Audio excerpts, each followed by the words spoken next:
Mike, I'm struggling tonight to introduce tonight's guest because is she a wife?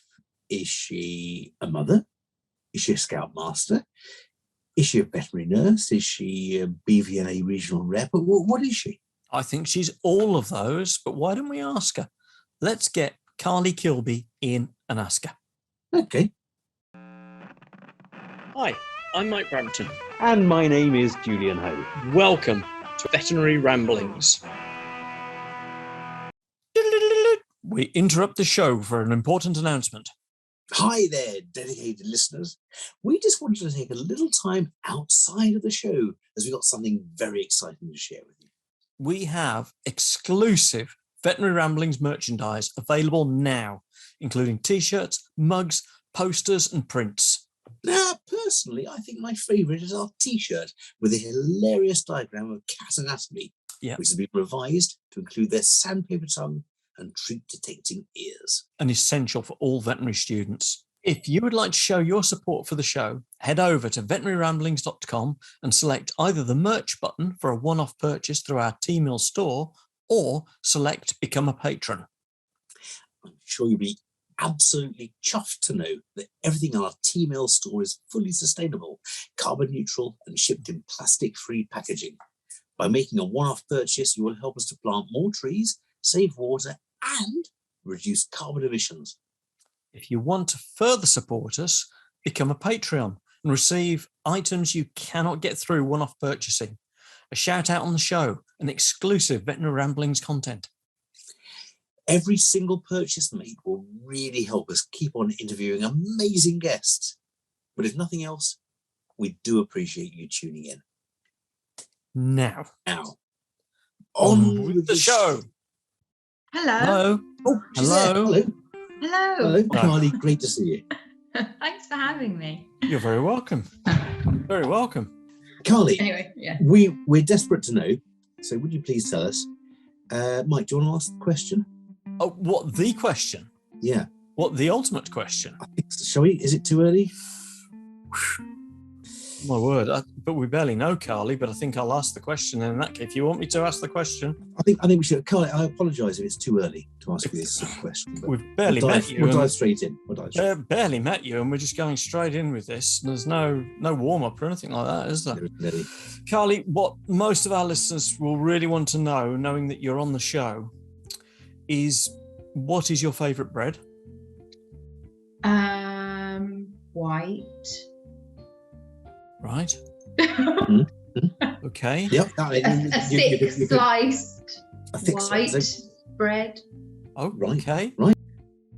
So my dad was a baker. So I grew up with him bringing home all these burnt loaves that he couldn't sell. So I don't mind a crusty crust. I don't mind a burnt crust. And that's one of the reasons why I cut my own bread, because again, I'm used to having massive sandwiches where I just used to bring bread home and it used to have to get eaten. So I noticed that Carly's got a glass of water there, Julian. But when you're not drinking water, you like a glass of wine. I do love a glass of wine, yes. And I have become increasingly more fussy with my wines since having children, because I've turned to it more as a pudding. So I don't eat puddings after tea now. And instead I get my calorie intake and the chill zone from a nice chilled glass of wine.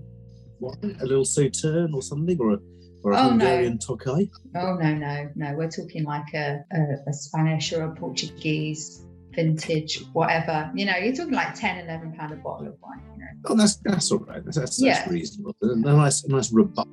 Yeah, I don't drink red, so it's not into the 30s and 40s pounds a bottle. But it's also not what's it? Blue Nun. Do you know they've recently, I heard, re-released Blue Nun, and it's actually quite nice, apparently. So we've got the vet nurse on the show. To talk about wine and bread. And bread, and a bit about cake as well. We mentioned we should talk. You're absolutely right. We got a vet nurse on. For heaven's sake, we should talk about scouting, shouldn't we? Yeah, I am an assistant scout leader. I went to Cubs. I got kicked out through a particularly nasty girl guidance. So I won't go into that. Anyway, so are you an Arcala? Is it an Arcala or No, That's Cubs. so that's Cubs. Cubs. Cubs are named after characters in the Jungle Book. Beaver leaders are named after historical Indian tribes. So you got Sacagawea and Howling Wolf, Standing Bear, Red Cloud, all of those. Mhm. I can imagine 4-year-olds calling out Sacagawea. Yeah, it's a tongue twister, but they don't get them to spell it. So no, when you get into Scouts, you're 10.5 to 14, and you're considered a grown-up, and we're all grown-ups, so we just call each other by our first names or Oi. So no, I don't have a leader name as such. Nobody does. And so were you a Cub, Brownie? No, I grew up in East London, and so outdoorsy wilderness things wasn't really. My parents aren't outdoorsy people. All of our holidays were Costa del Sol beach, and that was it. It was nothing adventurous. I mean, don't get me wrong, going to Costa del Sol was very privileged. Sorry, Very privileged. Any of our Spanish listeners, what we mean by that, of course. What I mean by that is a very privileged holiday, don't get me wrong. Absolutely, yeah. But there was no outdoorsy wilderness experience with it. It was package holidays and the beach, just so my parents could sit for 5 or 7 days. So so no, I didn't have anything like that. And then we moved to Devon when I was 14, and got to know the countryside a bit more. When I was 15, 16, I went out with some large animal vets and did like cattle, sheep calls and things like that on my Saturdays. It kind of, stirred my interest in the outdoors. But it's my husband. My husband is just the great outdoorsy. He was a scout, and he has just implemented all things outdoors into our children. Is he a vet or? Yes, he's a vet. It's a cliche, I know. It's a cliche. Look, we all live a cliche. I really struggled to find somebody who understood my job, and somebody who'd put up with a vet. That's what you mean. Well, not only that, but when you're a vet nurse and you're training and you're surrounded by other 17, 18, 19-year-olds, they don't understand that you don't finish at 5, and no, you can't go to the pub.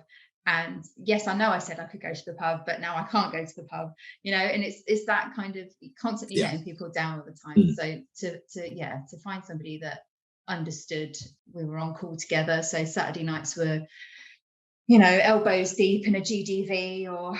I got into trouble just the other week because of something like that. I'd assumed that the whole audience in the little restaurant that we were sitting in for the 60th birthday party were all vets or all nurses. And somebody was asking me about why cyclists shave their legs. So I was explaining to them that so that when you crash, you can get the grit out and the wounds heal quicker. And they said, so where do you stop shaving? And I said, well, originally, most cyclists would shave below the waist all the way down. However, British Cycling ran a study and discovered that for the pubic areas, it's best if you leave at least 0.5 centimetre or 1 centimetre of stubble so that you don't get ingrowing hairs. And they've reduced the amount of saddle sores. And I then went on to tell the story of when I raced against the New Zealand road racing team, and I had a saddle sore. Half the room had gone blanched, and they were all going, and Trudy, my partner, was going, didn't notice at all, totally blind. Yeah, we all do this. We've had these conversations. So last week it was my birthday. I got a phone call from a colleague, and I was just saying, okay. So sorry, work question. Yeah. So is it? Have you checked the whole of the prep use? You have. Okay. And there's smegma, is there? Well, you need to clear that off and then give it a good old flush out. If I sorry, well, cream on that, please. Yeah, thanks. And parmesan, yeah. And suddenly thought, maybe not everyone wants to listen to this conversation. No. Yeah, but it was too late then, wasn't it? It was too late. It's that sinking feeling, isn't it? So what made you get into veterinary nursing? What unseen force propelled you towards that? When I was little, you don't really know about nursing, so you always say you want to be a vet. And that was because of Rolf Harris on the telly doing the animal hospital program I was on. Oh, do you know what it is yet? Yeah. Yeah. It's your hand, Mr. Harris. Take it away. Yeah.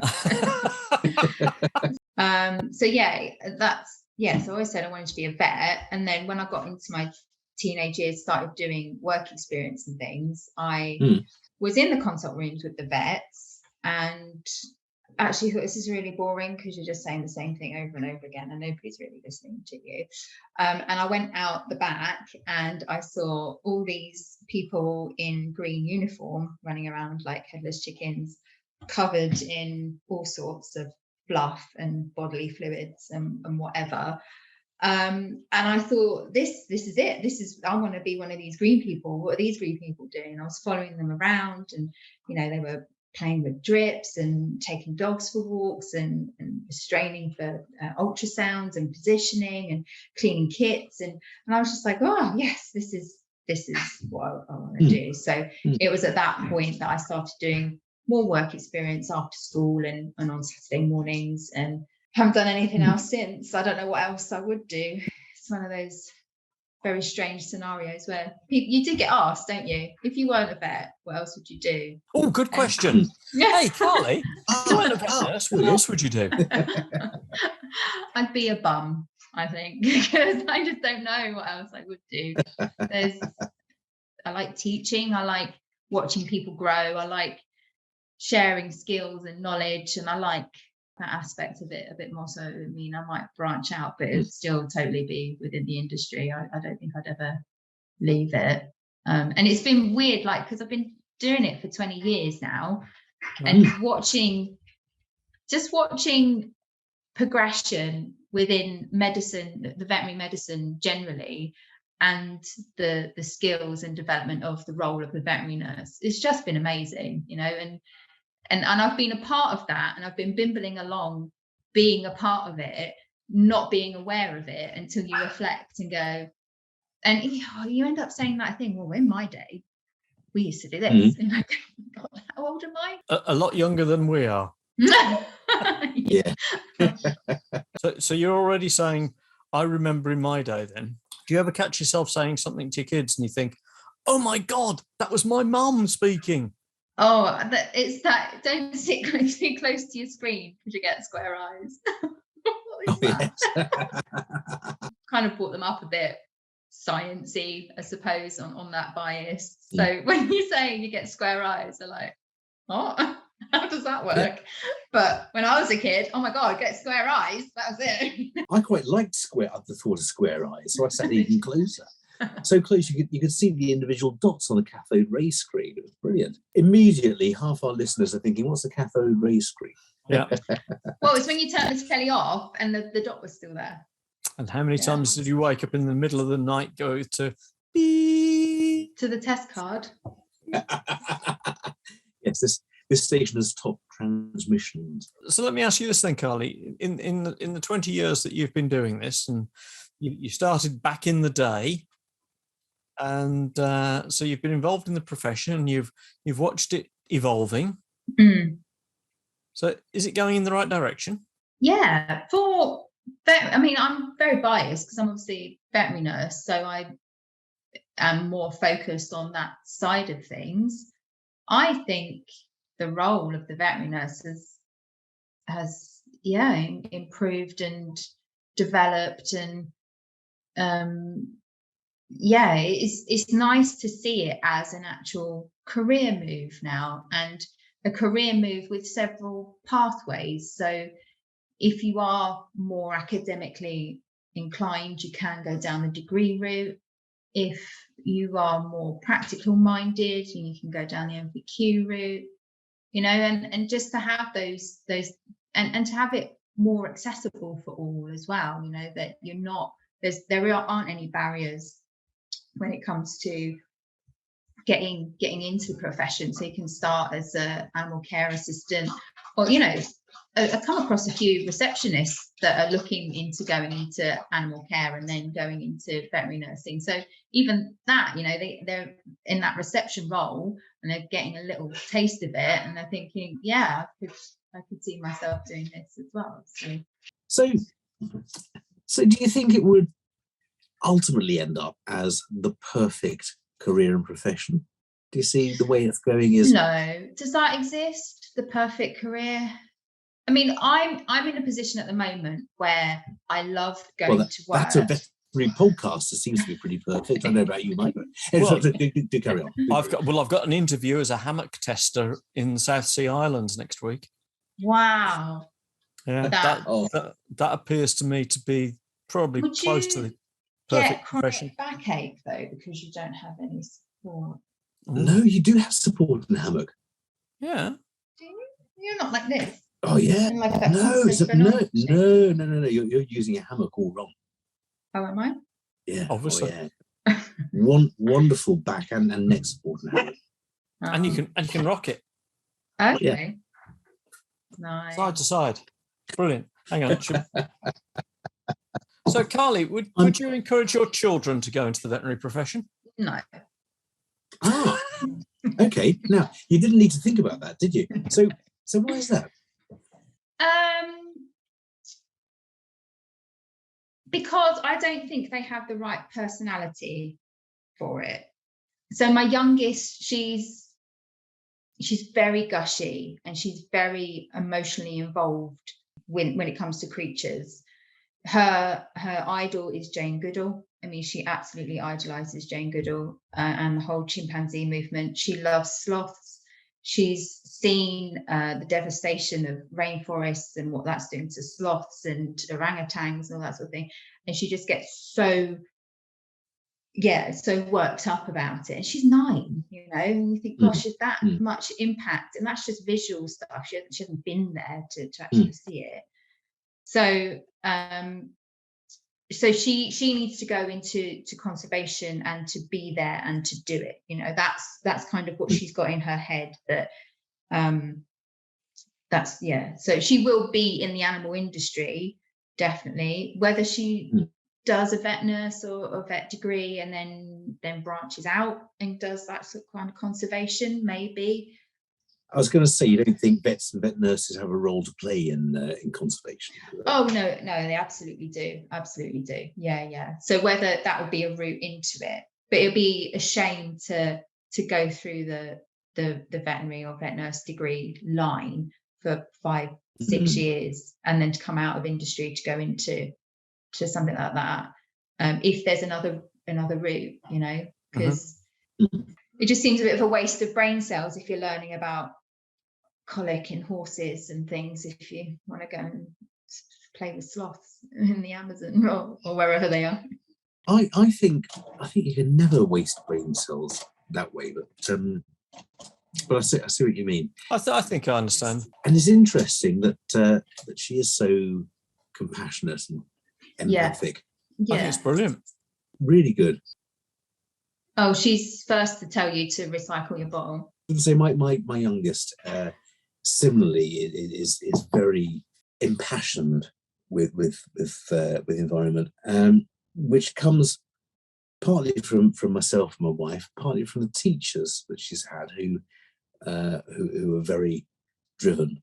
And I think who knows what degree is nature and which is nurture, but when you suddenly see this huge emotion out of nowhere, it's quite overwhelming for a parent, isn't it? Yeah. How am I going to make them, or allow them rather, to make the most of that?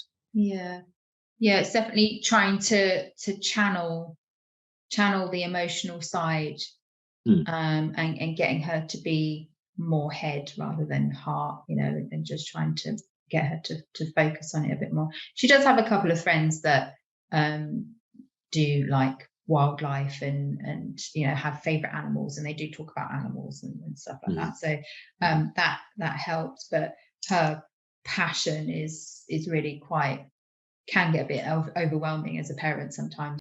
She's worrying about it at night and things. Absolutely. We need to have, we mentioned this before, we need to have Lucy Cook on the show. She's the one of the world's leading authorities on sloths.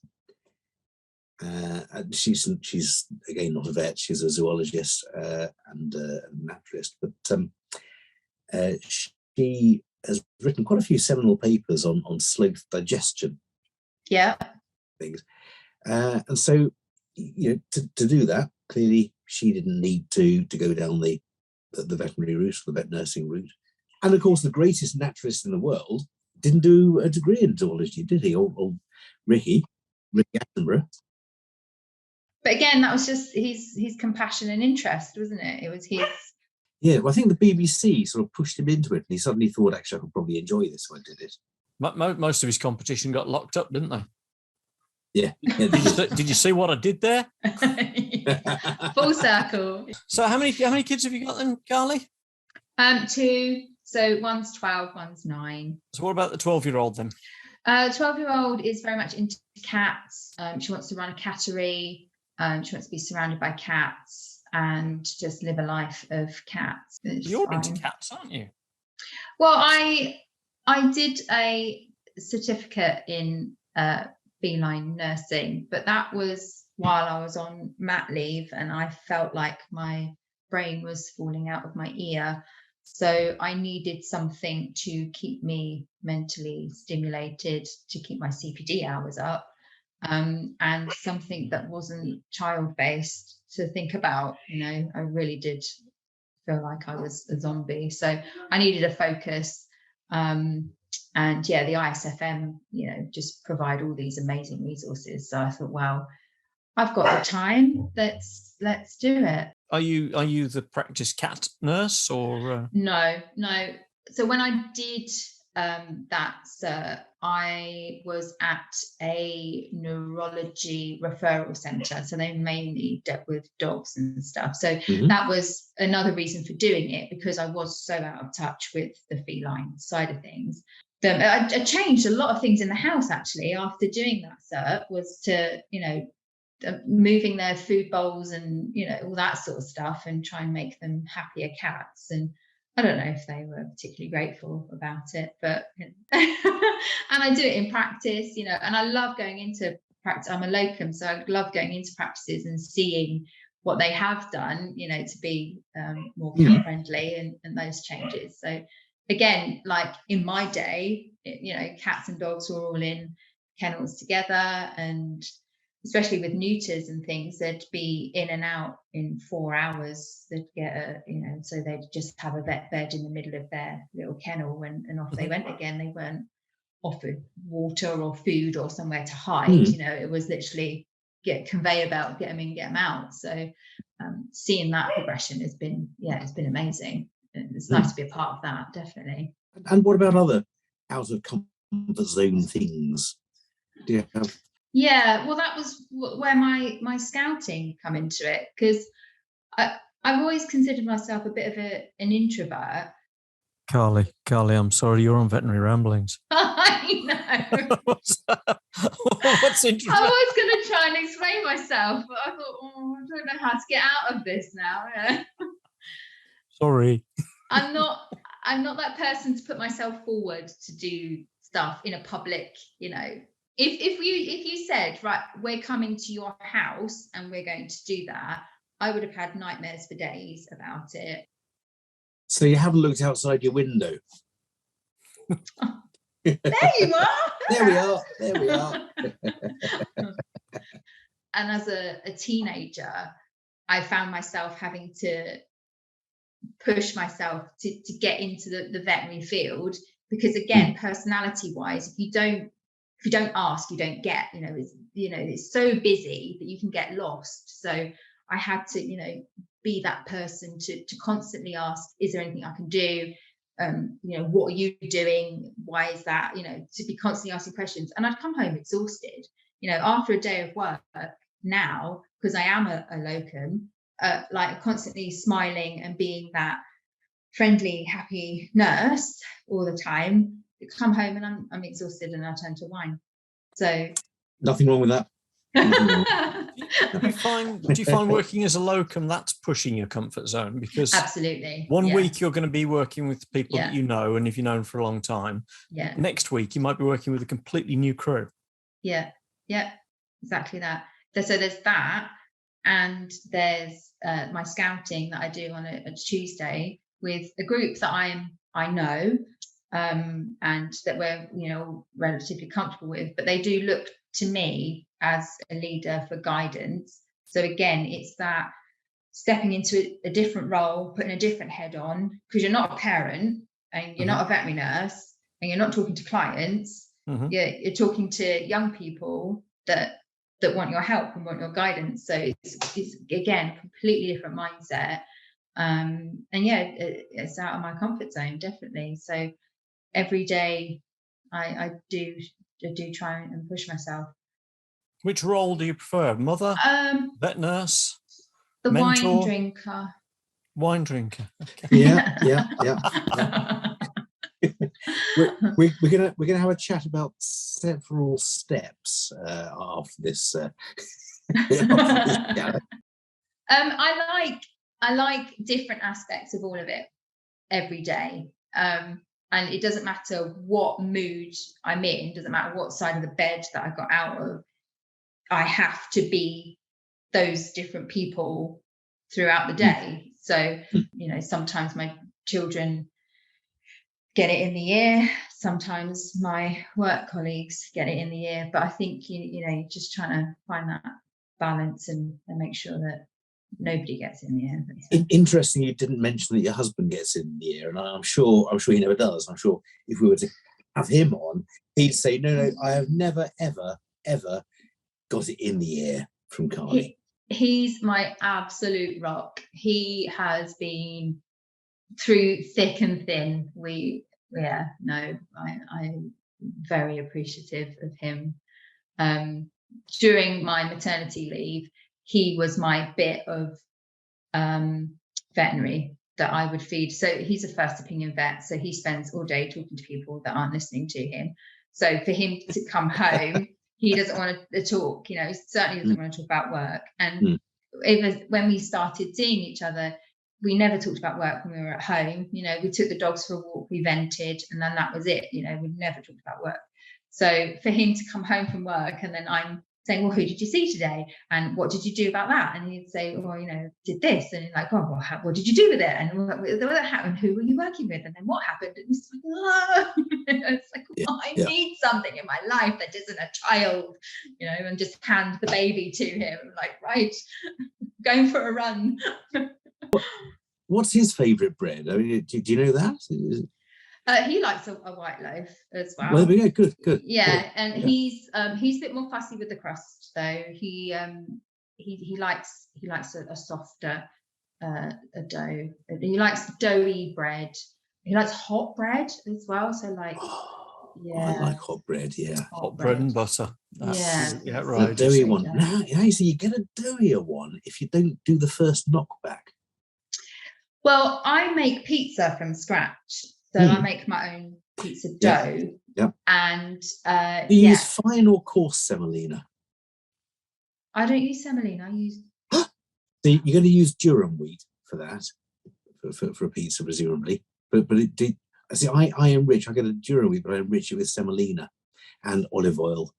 So my standard pizza dough will be 350 grams of flour, 200 grams of semolina dough, 50 mils of olive oil, 320 mils of water, 10 grams of yeast, and 50 grams of salt. You do proper pizza doughs.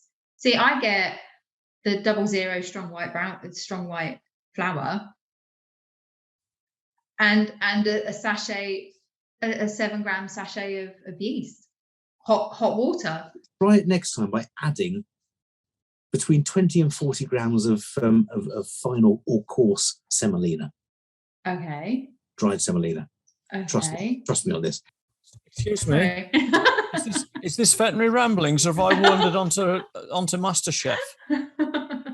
I think we've rambled. Have we? No, we rambled. Isn't this very typically veterinary though, that we always end up on food? What is that? We do. We always do. We always end up on food. But I feel I don't mean to be petty about this, but I feel it's a bit one-sided. I've given you a bit of education here and taught you something. Do you have anything for us? Anything you could sort of encapsulate into, I'd say, about a minute or so of interesting and informative? I'll get my 60-second CPD going, shall I? I thought I would talk about returning to work after maternity leave. But full transparency, my last maternity leave was 9 years ago. So the profession has changed since then, and the whole process has changed since then. I don't think maternity leave has changed much either. No. And I feel like those worries that you get about returning to work are still the same. And I still feel like we are putting a lot of pressure on ourselves to get everything right first time. Okay, and you up for it? Well, I don't have anything. Yeah, okay.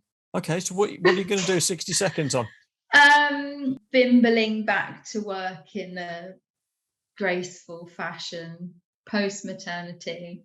Right. Bimbling back to work in a graceful fashion post-maternity. I like it. Okay, so bimbling back to work after maternity leave, starting now. So your first day of dropping your children into daycare, whatever facility that will be traumatic, because they will either run away and not look back and you feel, oh my God, they don't love me, all that work I've just put in, or they cling onto your leg and make you feel really guilty about it. So either end of that spectrum, you're going to go into work and your head is not going to be in work mode. It's going to be into the have I done the right thing and do my children hate me mode. And then the first hour of your day, you'll have people talking to you and trying to ask you what you've been doing with the past 4-6 months of your life. And you have nothing to say apart from child-based disgustingness. And you just want to get back into work, and there is no way of saying politely, please don't talk about my children, that's all I've had for 6 months and 1 second left. I love that. I think it was great, and I think the term bimbling worked well with that one. It's very hard because I'm obviously, again, I'm being biased because I'm a woman, so I'm looking at it from a woman's point of view. But, men have paternity leave. And after my husband went back after 2 weeks, he felt the same. He felt the guilt of leaving me with this 2-3 week old screaming, vomiting machine. And again, he'd come home from work and I'd be, just bombarding him with questions about his day because I was so bored of this thing that was just consuming my life. So, it was hard for him as well. But to get back into that routine of the guilt was difficult. It was. And whether it was, like I say, guilt of returning to work, am I doing the right thing? Is it worth it? That was the other question. Is this worth it? I'd have a screaming child clinging to my leg, or I'd be at work wondering if they even noticed me as they ran off to go and play with their friends. And then I'm thinking, is this worth it? I'm at work now, and all I can think about is, what are they doing? Are they behaving themselves? Are all the parenting, all those things that you do to that person to try and make them a good person, are they letting you down? And at like 8 or 9 months old, I don't know if they can do that, but that again was playing in the back of my mind. Are they letting me down by not going down for their nap at 1 o'clock, like I said that they do routinely? Have they just completely messed it up, made me look like a complete liar? That kind of stuff goes on in your head. And like I said, people say, oh, how are you getting on, and how is so and so? and you haven't lost the baby weight either, so your uniform's tight and you can't bend over because your trousers rip, and you try and put your scissors in your pocket, and you know, you've got the Well, I get that, and I didn't have children. Exactly. So you're a little bit paranoid anyway, because you know, everybody is looking at you because you're fresh and you're back, and they're expecting you to be glowing, you know, this glowing mother of joy and happiness, and actually It sounds like you're talking about imposter syndrome. Do you know what? Yeah, I mean, I never come across imposter syndrome until I was on until like a couple of years ago. I was really caught on to the imposter syndrome thing. But yeah, I could say that about my whole career. I've always felt like I've had to justify my role by doing something extra. So while I was on mat leave, I couldn't just sit there and look after this child. I needed to do something. I needed to still justify my RVN, you know. So that was my feline cert. I was like, no, I need to still keep my hand in. And then when I got this job at a university, it was attached to a hospital, and they had, you know, everybody with loads of letters after their name in different disciplines. And again, I felt like I needed to justify my role, so I did an anaesthesia cert. And then recently, I've got this role with a peripatetic orthopedic company.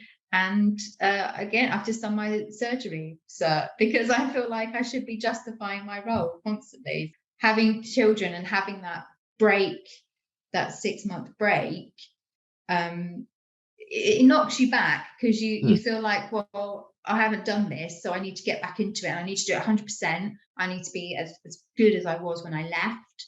I need to be able to hit that vein first time. I need to know where all the syringes are kept now. That was the other bugbear. You know, you'd walk in and they'd had like they changed everything. They'd moved the syringes, and now the worming products are there. Like, why have you put them there? Oh, because it's easier to get from there to there. Yes, but it's always been there. So why change it now? You know, why wasn't I a part of that? You weren't here. Oh my God. Yeah, and it's interesting. We've spoken to a lot of vets, nurses, and other people who have children, and a common theme among mothers is, and I'm picking the words I choose, I think, hopefully very carefully here, because I don't want to say anything inflammatory, but there does seem to be a dichotomy at some stage. Am I an individual still, or do I just now exist as a parent? And I think, sadly, perhaps society has it that that's a question that mothers ask more often than fathers. And the question when my children were younger, if I was to go out at an evening CPD, so go straight from work to an evening CPD, a question I would get asked was, well, who's got the children? Well, yeah, their dad, you know. But if he was to go straight from work to an evening CPD, no one would question where the children were, you know.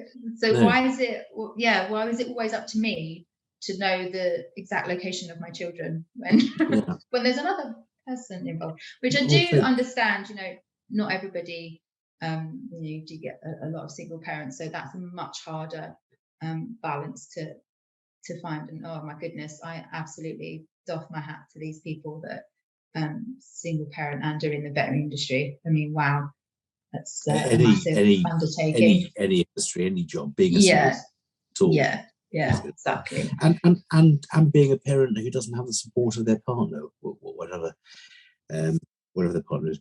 I wanted to lighten the mood for it. I thought I'd just recount the tale of a father at the school that my youngest, well, both children were at.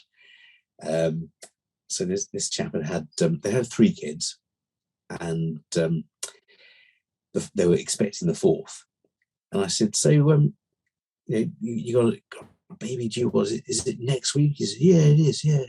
I said, great. You're taking a couple of weeks off? Because you did the others? He said, no, he said, she wasn't, not for the fourth one. And I felt admonished. I thought, no, of course you wouldn't. No. It seemed to me, no. There's an unwritten rule there. No, you take it off for 3. You wouldn't. You wouldn't take 2 weeks off for the 4th. And I suddenly thought, what a sad world we live in. Yeah, exactly. But thank goodness I only had 2 children, so I was able to take 2 weeks off for each of them without thinking, no, not for the 4th. No, that's sad, isn't it? Yeah. Carly's given us some lovely CPD. Have we got a CPD certificate?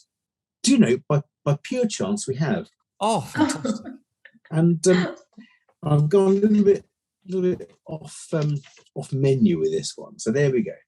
What I've done is base the whole thing around a cat, because it seems to me that you've put a lot of effort in over the last few years, particularly when you're on maternity leave, in becoming a bit of a cat specialist nurse. So there we go. There's Jimmy, pushing the boundary. my old cat.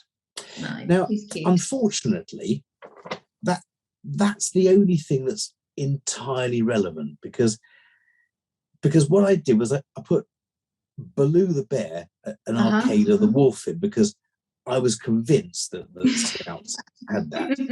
So and you put that you did a lot of instrument cleaning, so I put one of my instruments. There's a Fender Telecaster guitar. Nice.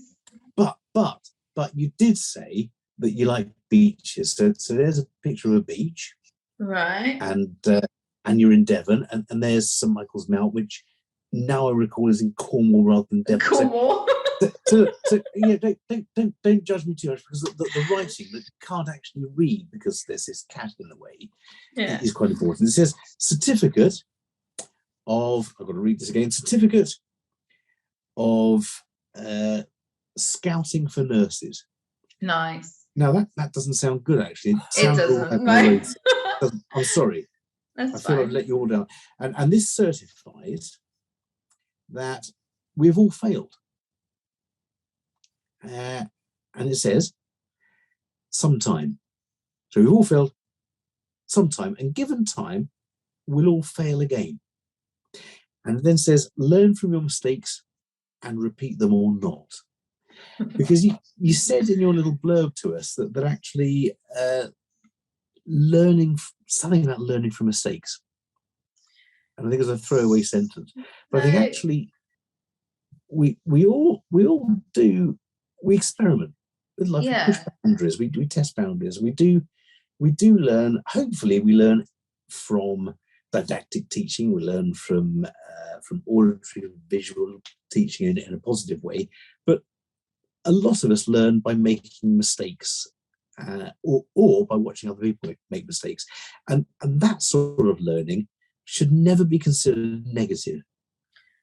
No, unless of course you kill 30 people, which is a bad thing and always negative. But mistakes happen. We all make mistakes. We all do things wrong.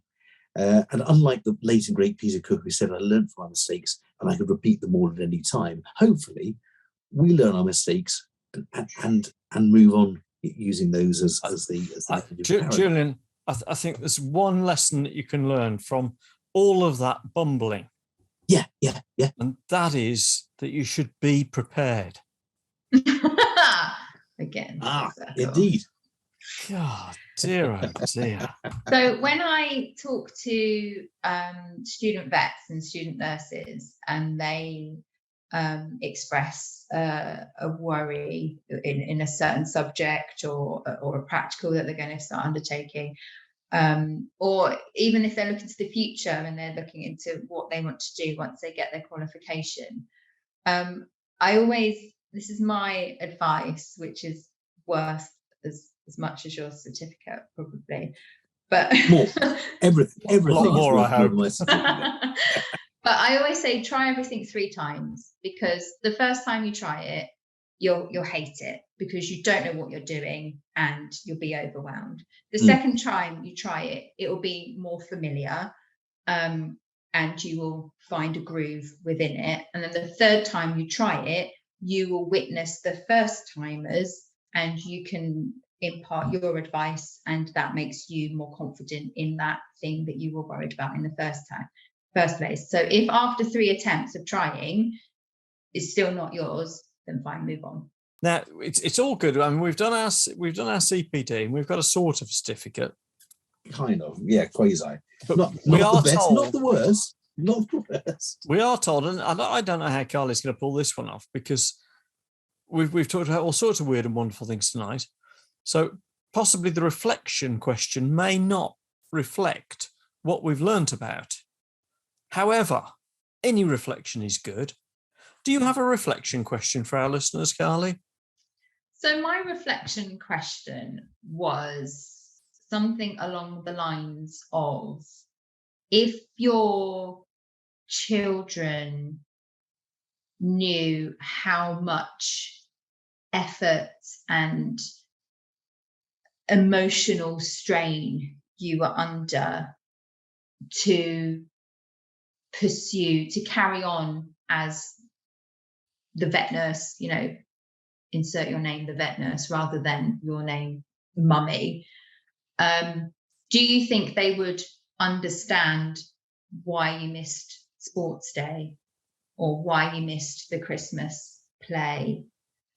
But then on the flip side, if your employer truly, if your team, I should say, not your employer, but if your team truly understood the emotional and the stress to get your child out the way so you can be Carly the vet nurse, do you think they would understand why you down tools at 5 and left? It's that balance between, it's that reflection on finding balance without letting people down. But if you had to let somebody down, do you think they would truly understand why you let them down? I think I can answer that one for you, Carly. Yes, yeah. Only from my own personal experiences, and you put family first. You do, and you rationalise you hold an adult conversation with your team and explain the situation, and it is then beholden on them to understand your situation and to work with it, because it is only now, probably 8 years after my mother's death, do I start to appreciate some of the things that she did for me that has enabled me to go this far. And I haven't been able to have that conversation with her because she died 8 years ago. So having said that, I think your kids will always remember when you didn't turn up to sports day. They will always remember when you weren't there for the Christmas party. They will always remember things like that. And I've got examples in my life where I've let my sons down, and they go, Dad, it doesn't matter. It's not a problem. But you can sort of see the wound. Yeah. It doesn't sit right, does it? It doesn't sit right at all. It doesn't sit right on the occasions in the past where I have down tools and said, like, I have to go, and left absolute chaos behind me. And then I've gone in the next morning and was like, oh, how did it go? Oh, we didn't leave till like 9:30, 10 o'clock, and this happened and this happened. You're like, oh my God, was that worth it? That disappointment that the team now look at you as a bit of a liability. I mean, you try unless you're a presenter on Veterinary Ramblings, you can't please all of the people all of the time. This is true. I'm going to get a bit poetical here. I don't know if you've heard of. I have mentioned him on the show before, but there was a Lebanese poet called Khalil Gibran in the early 1900s who wrote a book called The Prophet, and he wrote something about children, and it goes something like, in fact I know exactly like, I've got it here. Your children are not your children. They are the sons and daughters of life's longing for itself. They come through you, but not from you. And though they are with you yet they belong not to you. You may give them your love, but not your thoughts, for they have their own thoughts. You may house their bodies, but not their souls, for their souls dwell in a house of tomorrow which you cannot visit, not even in your dreams. You may strive to be like them, but seek not to make them life like you, because life goes not backwards, nor tarries with yesterday. You are the bows from which your children are living arrows, as living arrows are set forth. The archer seeks the mark upon the path of the infinite, and he bends you with his might, that his arrows may go swift and far. Let your bending in the archer's hand be for gladness, for even as he loves the arrow that flies, so he loves the bow that is stable. Now, all a bit pithy perhaps. My father gave me the prophet when I was young, and I read it from time to time. And I guess the short answer is we need to get over it. As parents, there are things we'd love our children to enjoy because we enjoyed them. There are things we'd love them to see because we saw them. There are things we'd love them to follow and do and respect us for because we did them, because we want them. Our children aren't us. And at the end of the day, as Mike said, when we're dead and gone, unfortunately, that's the time our children really, really appreciate us. Mm. They do before then, somewhere between the sullen, yeah, thanks, Mum, there's I really appreciate her for taking me to this party. Mm. They're not going to tell us that, nor should they, because actually it's their life, not ours. And I'm just saying that because I feel exactly the same as you a lot of the time, that I feel underappreciated by children, my children. But I then look at them and think, wow, they are having a great time. They've got all these thoughts, all these wishes, all these aspirations, and they're really, really enjoying it. Mm. And they've got lives ahead of them that I can't even imagine. The worst thing I could do is to hold them back and say, no, fuck off. You're not going there until you thank me for taking you to where it was last week. It's difficult, isn't it, to think that? But no, our children don't appreciate us. They don't, because they don't have the empathy and wisdom to do that. But they will do. They will do. Yeah. Just like we appreciate our parents, or not. I don't appreciate my dad all that much. He left when we were 10 past. We it's our lot in life. I think it's more it's guilt. It's that word guilt again. It's that guilt of trying to pursue your career, trying to pursue something that you work so hard to get to, trying to wear that hat, and then trying to be a parent that's firm but fair, and trying to get them to understand that Mummy and Daddy work long hours, and because of that we can go on holiday. And it's that kind of give and take, but then ditching your work colleagues when they're knee deep in whatever is equally hard. And I have gone to pick up my children from after school club and taken them back to work with me with a McDonald's, and sat them in the office while I went and helped finish off, which again, I think there was a level of gratefulness about that. From who? Gratefulness from the team, from the nursing team. Yeah, definitely. Because the job gets done quicker and everyone's out the door by 8 o'clock and not 10:30. So and they, the children were a bit unaware, but we do now, like if we're driving around, that they will say, "Oh, Mummy, that's one of your works there, isn't it? We went to that one, and oh, Mummy, we went to that work once as well, didn't we?" Like, oh, God, yeah. So they know all the vet practices because we've been back to work to finish off. So, but it's that word guilt, isn't it? Abandoning people, the abandonment of people, whether that be your people that came from you or your people that you are a part of, teamwork wise. So yeah. I jokingly said that unless you're a presenter on Veterinary Ramblings where you can please all of the people all the time, that of course wasn't strictly true, and we let people down as well, don't we, Julian? Yeah, we do. I think it's beholden to us as humans to let people down. Yeah, Brenda hasn't written to us for a long time, has she? Brenda hasn't. What can we do with that? We can feel guilty, we can write it, or we can hate. We can do one of those. Well, there we go. There we go. Actually, the burning question I did want to ask you, Carly, because you've got these, you've sort of almost got these three different personas, these three different personalities. You know, you're a mummy, you're a vet nurse, busy vet nurse, and you're a busy scout leader. And I was wondering if you ever found yourself crossing the boundaries and trying to muzzle little Johnny at Scouts. Yes, and all the time. And setting fire to your daughters and doing things like that. I mean, does that ever happen to you?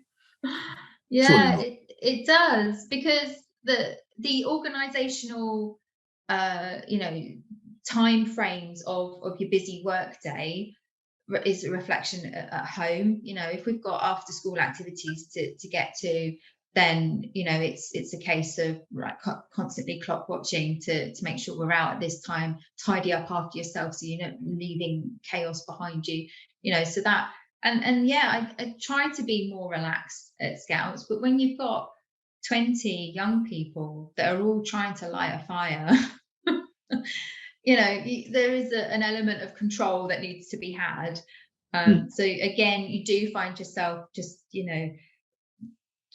sharing and putting time pressure on it, because if you don't do this, then the next thing won't be done, and then you won't be able to do this bit. And so, but I try my very, very hardest not to play mum at Scouts, because I want to be friend rather than mum.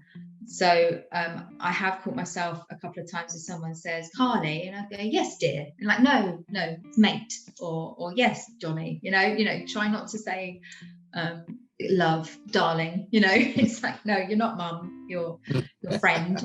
So trying to get out of that role, and the hygiene thing as well. Have you washed your hands? It's not my business whether you've washed your hands or not. You're a scout, you get your hands as messy as you want, nothing to do with me. So it's everything to do with you. I was a Boy Scout and we used to have to go, sir, bosun, yes, sir. Oh. And bosun ruled our scout troop with absolutely. It's a bit more relaxed these days, I think. A bit more relaxed. It's good. Didn't do me any harm. I don't see why it should do any of yours any harm. Well, I've just come back from a 5-day canoe trip with my Scouts, actually. We went along the River Avon. We started in Melksham and we finished in Bristol. Lovely. And so that was 4 days on the water, and again it was that military, right? You need to get up at this time, have breakfast, pack your tent down, get in the bus, go to the thing, get on your boat, next thing, lunch at this time, so we're on schedule, and so that kind of military thing I liked, because I like that time scale and that the control element of it. And I very much wasn't mummy at that point. I was very much friend, because there was splashing going on and rocking of boats, and just that naughty Scout that I really shouldn't have been, but I was, because I was outrageous. Outrageous. Well, yeah. Were you going to say anything, Julian? I have nothing to add. Nothing. I just wish I'd been a Scout. Well, that's brilliant. I'm looking at the clock here, Carly, and I think we've taken up more than enough of your evening. And it's a late night for you now, because you have so much. Yeah, late night, and you haven't had wine either. You probably need your glass of wine. Yeah. So all it beholds me to do is say, Carly Kilby, thank you very much indeed for joining us, and thank for you our for listeners having and me. viewers. If you've enjoyed the show, don't forget to click share, like. Check us out on Patreon and on our website, veterinaryramblings.com, and do share and do subscribe, because it makes a difference.